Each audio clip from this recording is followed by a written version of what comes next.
so much happening in this country, and we're involved in a lot of it. The struggle of low-wage workers, the youth, the fact that unemployment benefits are going to be cut off, the extended benefits are going to be cut off. That it's sort of unusual that we have a program tonight that's focused on international events. But there is a relationship, a very important one. And I know that in terms of our own party, which is dedicated to the struggle to liberate the working class in this country from capitalist enslavement and to build a workers' world in solidarity with the people all over, Korea has been very important in the development of our party, and understanding the Korean Revolution and what U.S. imperialism has tried to do to crush that revolution has been important in strengthening our own party in terms of us being able to carry out the struggle that we need to carry out here. So that's a kind of a little bit of a preface to the subject that I'm going to deal with tonight, which is a development in Korea, the DPRK, that's North Korea, the socialist part of Korea. The peninsula is divided, you know. What was a nation of one people for 5,000 years has been divided ever since World War II by the fact that U.S. troops are in the south and have set up a puppet, really basically puppet governments there, and promoted the development of capitalism in South Korea, while North Korea has been building a society on the basis of the ownership of the means of production by the state, and not much of any kind of private capital exists there. So let me just say let me just say that first, what you might have seen if you've been following the press on this is that the DPRK carried out the execution of a very high-ranking person.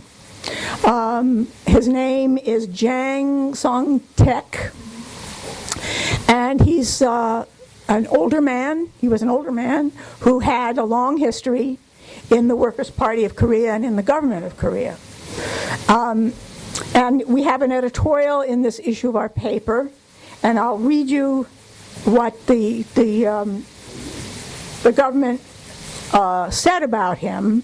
Just very briefly, they had said more, but they boiled it down in one of their press releases from their news agency, that this man was tried and executed for having perpetrated anti-party, counter-revolutionary factional acts in a bid to overthrow the leadership of our party and state and the socialist system. That's the way they characterized him. Now, you know, a lot of people are upset when they hear that anybody has been executed, and we're certainly against capital punishment in this country, because we know when there's a capitalist government carries out capital punishment, it's on behalf of capital and not the workers. And almost all the people who get executed are people who didn't have the money to have fancy lawyers get them out of jail. Like this guy in the Kennedy family who's going to be getting out now, who was convicted of murder some years ago. He's not going to be executed. You know, so we take it as a very serious development that the DPRK made this decision. Now, the way it's presented here is that it's all the result of a power struggle. It's all because of personalities. It's to promote this one, you know, against another, and so on. But what we've got to know is that in Korea, there is a workers' party. It's a powerful party. The Workers' Party of Korea comes out of their long revolutionary struggle against Japanese imperialism, which colonized Korea for 40 years, and then, let's see, 45, no, 40 years, and 35 years, 1910 to 1945. They were the colonial power. Before that, Japan had intervened a number of times. As a rising imperialist power, that was one of the closest places that they wanted to take over. But, gee, I lost my I went and diverted and lost my train of thought. Anyway, the Workers' Party of Korea. So that revolutionary struggle overturned the existing social relations when they liberated the northern part of Korea from Japanese rule at the end of World War II. The U.S. rushed troops to South Korea, to the southern part, and they set them up, and there was like a line that they set up to divide the two parts. And the idea was that all the foreign troops would leave within 3 years. That was the agreement, because there were Soviet troops in the north that had come in with the Korean revolutionaries at the end of the war, and there were U.S. troops in the south who actually rearmed some of the Japanese troops, because they didn't have enough U.S. troops there, to prevent the revolution that was going on in the north from also happening in the south. They rearmed the Japanese troops in South Korea until they could get some sort of a puppet government set up there. And it was the Workers' Party that came out of all of this tremendous struggle as the leading body in the North, in the DPRK. And it's the Workers' Party that put this man, Jang Song-thaek, on trial. It was the Workers' Party. They had an extraordinary meeting, an enlarged meeting of their Central Committee to make this decision. So it wasn't just something that, first of all, that they're trying to hide, cover up, pretend nothing happened. They have made it very public. They even broadcast on their television the meeting at which this man was arrested, and they made sure that the people understood that it was the Workers' Party of Korea that was behind this decision. And that's very important for us to know.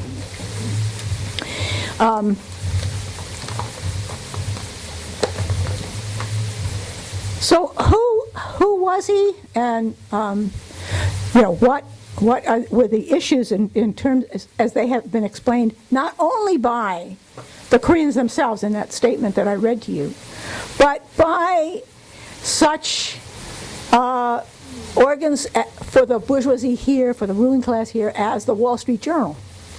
This is what the Wall Street Journal said,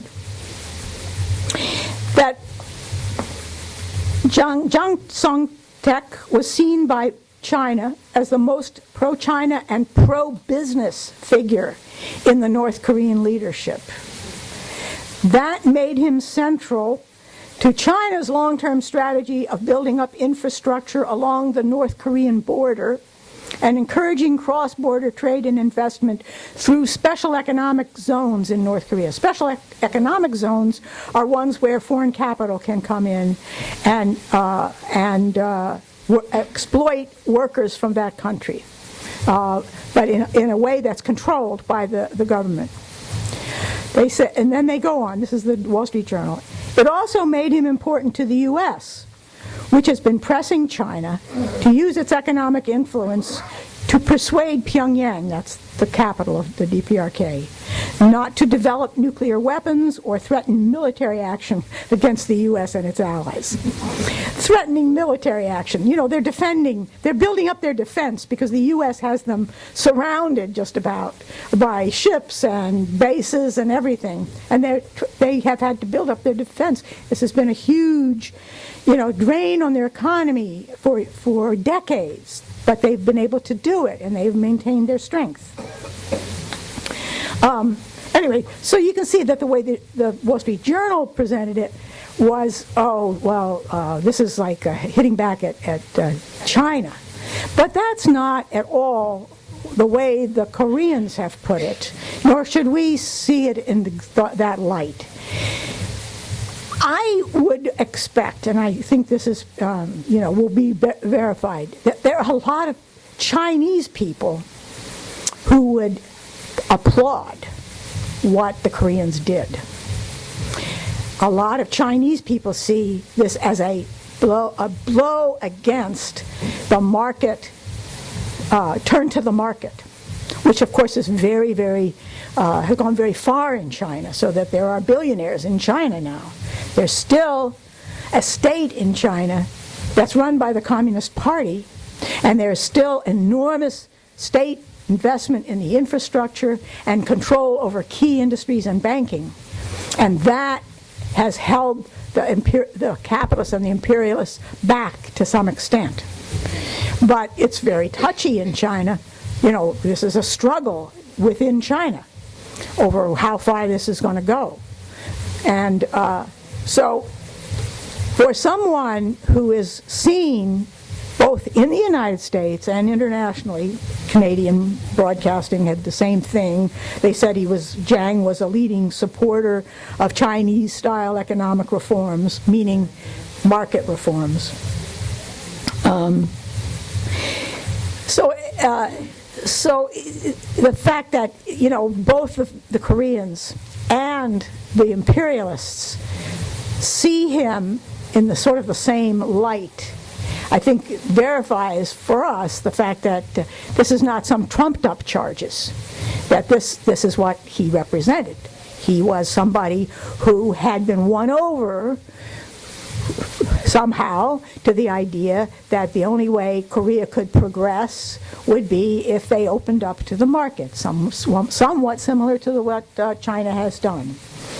And we should remember, we should see all this. We don't see it just in, you know, terms of good guys and bad guys or anything. Well, we need to understand there's been a whole historic period in which the socialist camp has taken these huge blows and been set far back, and this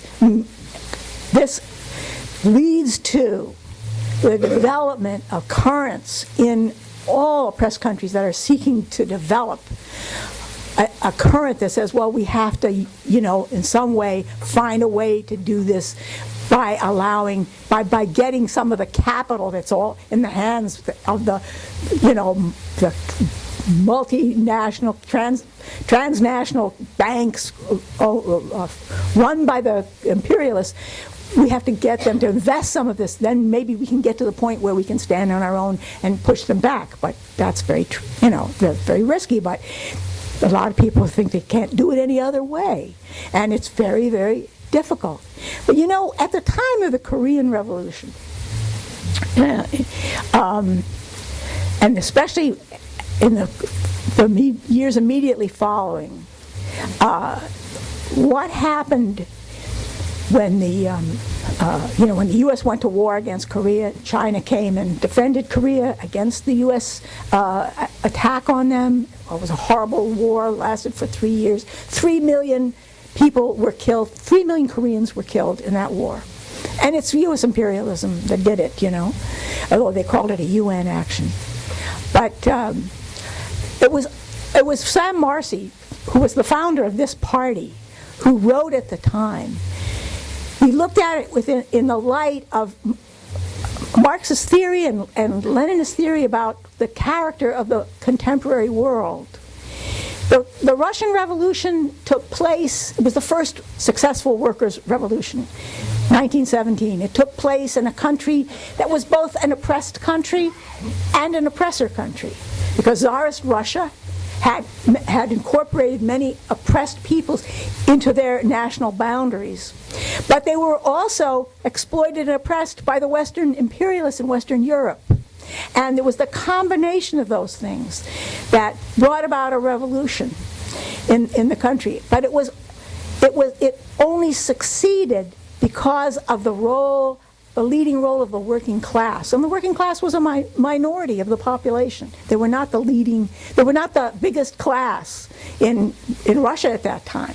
They were a minority because it was not very industrialized yet. There was heavy industry concentrated in a few major cities, and that was it. And the rest of the country was peasants exploited by landlords. But it was a successful revolution because of the role that the working class and its party, Lenin's party, played in organizing the overthrow of the old regime. And it showed the way for people in many other countries who were wondering how they could liberate themselves especially from colonialism, which was still, engulfed more than half the globe at that time. It gave them away. Ho Chi Minh famously said that when he read Lenin's book on imperialism and on the national question, he was just so excited. At the time, he wasn't in exile from his country. He was living in France. He became a member of the French Communist Party. He was a worker in France. But he read what Lenin wrote, and it was like it opened up a perspective for the Vietnamese revolution against French imperialism. And it was the same thing for the Koreans. The Koreans who had been colonized by Japan, who fought against Japan along with the Chinese communists during World War II. That's where many of the Koreans who became leaders of the revolution in their own country got their experience, their military experience, was that they, in Manchuria, which is a northern section of China right next to Korea, the majority of the members of the Chinese Communist Party in the late 1930s were Koreans, because there was a huge Korean population that had been driven out of their own country because of the harshness of Japanese imperialism, and they were organizing to go back and liberate their country. And it was and they saw in communism its form of organization and its ideology and its plan for what kind of a society should come out of the revolution.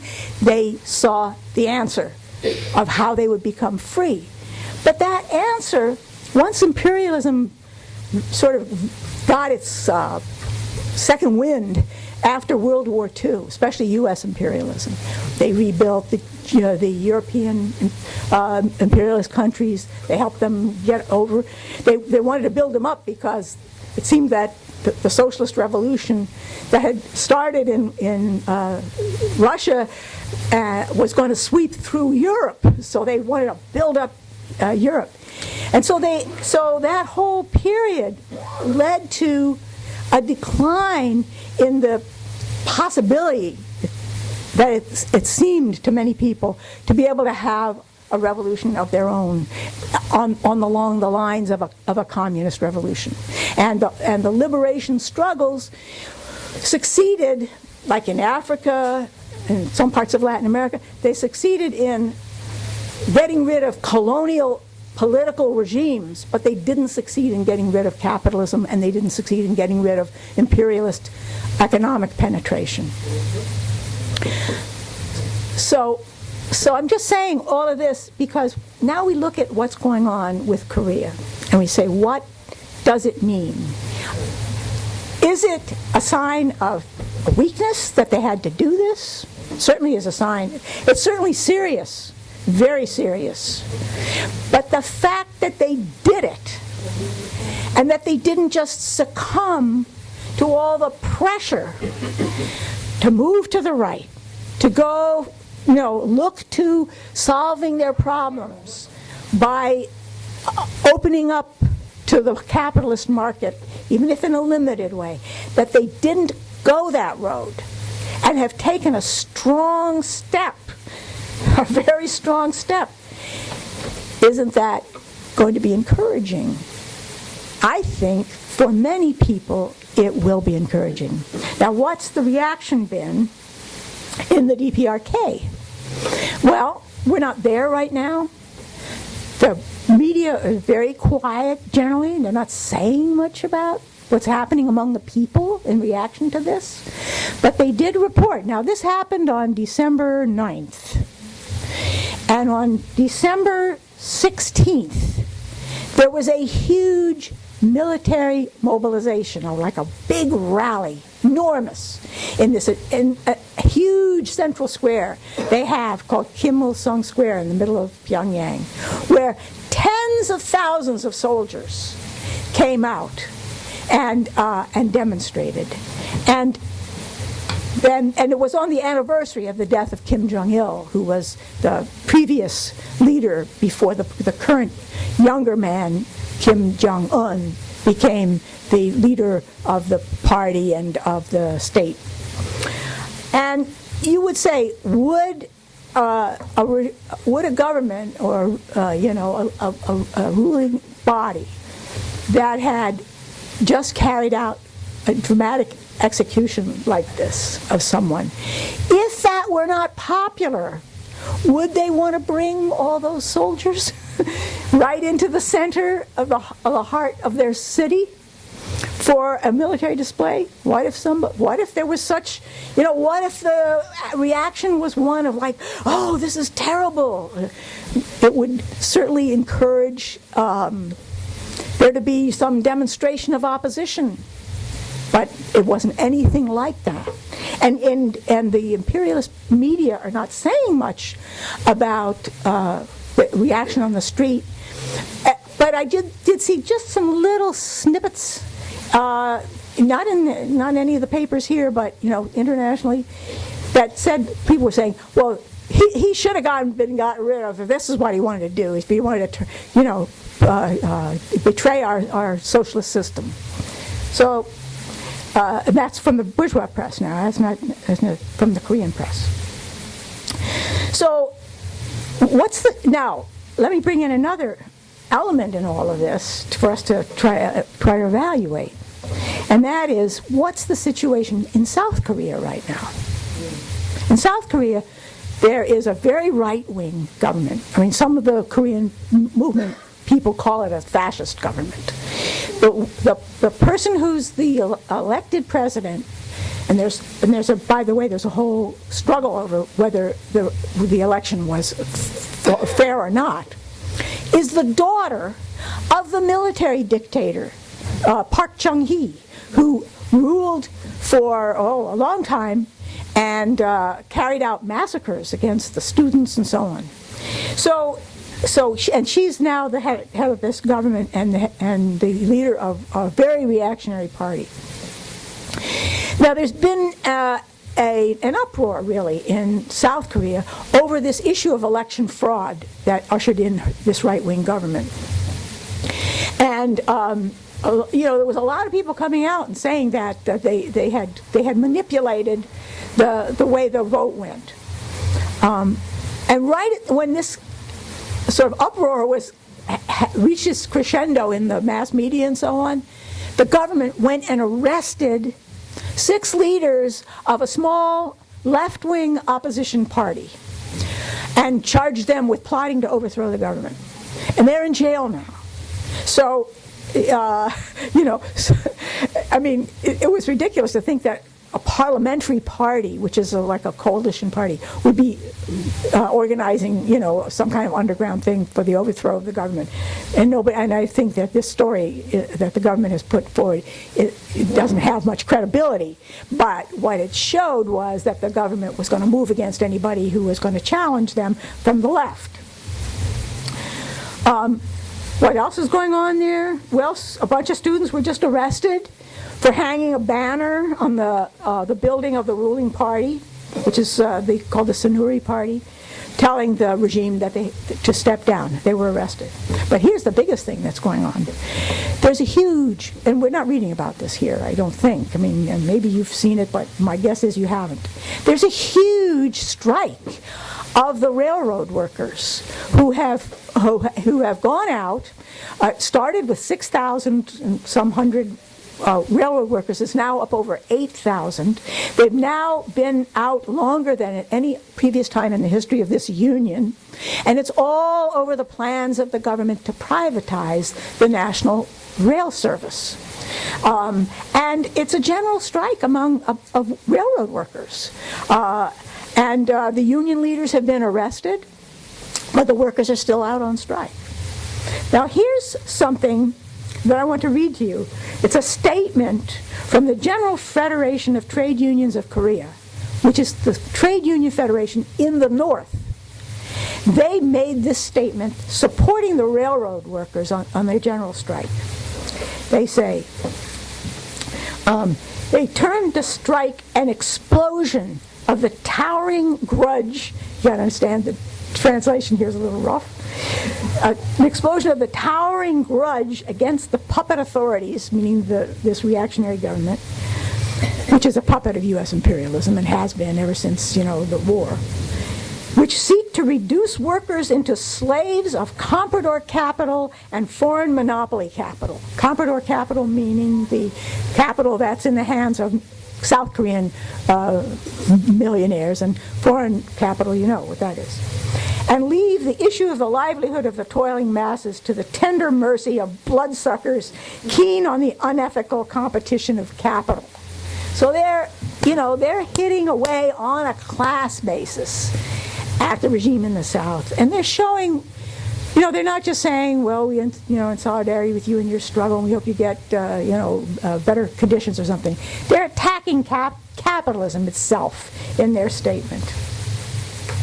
What has the U.S. reaction been from the government? Nothing. I mean, they're not saying much of anything about it. They're trying to figure it out. They don't know exactly what it's going to mean for them, their relations with the South.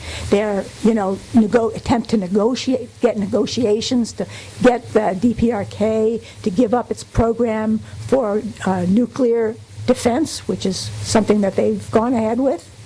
And they're wondering the effect it's going to have on China and in China. I think they're worried about all these things. Is the DPRK isolated at this time because of that? Well, Caleb told you about the role they played in Ecuador at the World Federation of Youth and Students, and that was pretty impressive that nobody was going up to them and saying, "Oh, you're executing people in your country?" It wasn't like that at all. Also, just interesting, just something to keep note of. Dennis Rodman went back. He's there now. He's going to be training Korean basketball players. Oh my God. Yeah. So you see, you would think, like everybody would say, "Oh, don't do this. You're going to antagonize the whole world if you do this." Well, the Koreans thought it was something they had to do to show where they stand, and they did it. And it's not having the effect that it might have had at some earlier time when imperialism was riding high in popular opinion, and everybody thought, supposedly everybody loved millionaires and all that. Today, people they hate the millionaires and the billionaires, including in the capitalist countries. The workers, they're not, look, the workers learn a lot when there's a capitalist crisis and they lose their jobs. They learn a lot about what everything is really all about, and they're not going to be thrown by this. And China's reaction is interesting, because the only thing that China has said is that, well, this is an internal affair of the Democratic People's Republic of Korea, and the Koreans aren't saying anything about China playing a role or anything. They're not. They're going to hopefully continue to have, relations between the two that are of a defensive character against imperialism from the point of view of their military needs, and hopefully they'll be able to have economic relations too that will be beneficial to the Koreans without compromising their system. This is what a foreign ministry spokeswoman Hua Chunying said in China when asked by the French press agency. She says, "The sound and steady growth of China and North Korean ties serves the fundamental interests of the two peoples, and it also has positive implications to the peace and stability of Northeast Asia." That's what she said when she was asked about this.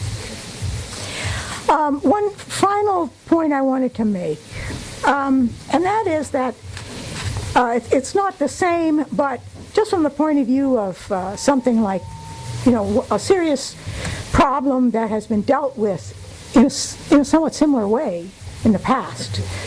I don't know how many of you would remember, but in 1989, the Cubans executed a general General Arnaldo Ochoa. And General Ochoa was not some little unimportant figure. He had been the commander of Cuban forces in Angola. He was a war hero for the Cuban people. But they had found evidence that he was involved in a drug trafficking scheme, which he said was not for his own personal enrichment, and he wasn't somebody who ever was known for any kind of extravagant living or anything like that. But he said he was trying to get money to strengthen Cuba's army. He was trying to get some foreign currency, get around the blockade or something. But they executed him because they said this is the most dangerous thing that he could have done. And because the U.S. has always falsely tried to use the charge of drugs and all that against anybody they wanted to get at. And would have given them an opening, to discredit the Cuban government in the eyes of the people at home and abroad. And so he was executed, I think along with several others, for having been involved in this.